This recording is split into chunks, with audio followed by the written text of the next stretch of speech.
A government whistleblower who says his early warnings about coronavirus preparedness were ignored says America's window to get ready for a resurgence is closing. AP's Sagar Meghani reports. Appearing before a House panel, Dr. Rick Bright says his early virus preparedness concerns were dismissed.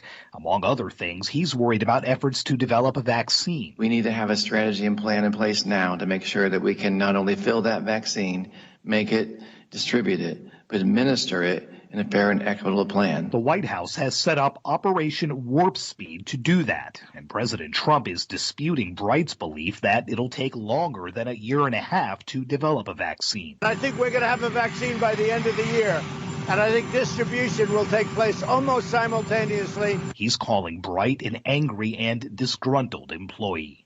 Sagar Meghani, Washington. Nearly 3 million laid-off workers applied for U.S. unemployment benefits last week as the viral outbreak forced more companies to slash jobs, even though some states have begun to let businesses reopen.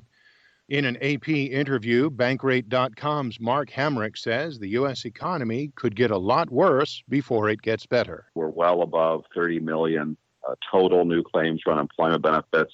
We know that the unemployment rate was elevated in the month of April, and there's no relief on that front either. Roughly 36 million people have now sought jobless aid in just the 2 months since the coronavirus first forced businesses to close.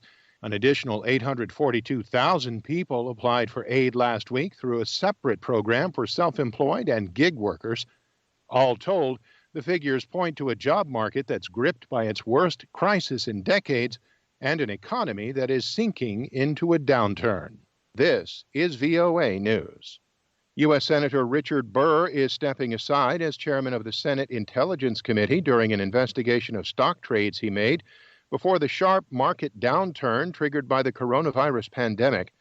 Republican Majority Leader Mitch McConnell said Burr contacted him Thursday morning to inform him of his decision to step aside during the investigation. In a statement, McConnell said that he and Burr agreed that this decision would be in the best interests of the committee. Burr has denied any wrongdoing and said he relied solely on news reports to guide decisions on stock sales, amid reports that he and other senators sold their shares after private briefings on the risk of the coronavirus crisis. Japanese Prime Minister Shinzo Abe lifted a state of emergency in large parts of his country Thursday, but said it would remain in place in Tokyo and Osaka until the novel coronavirus is contained. Emer McCarthy of Reuters has more. The world's third largest economy declared the nationwide state of emergency a month ago, urging citizens to reduce person-to-person contact by 80% to slow the spread of the virus and ease pressure on medical services across the country.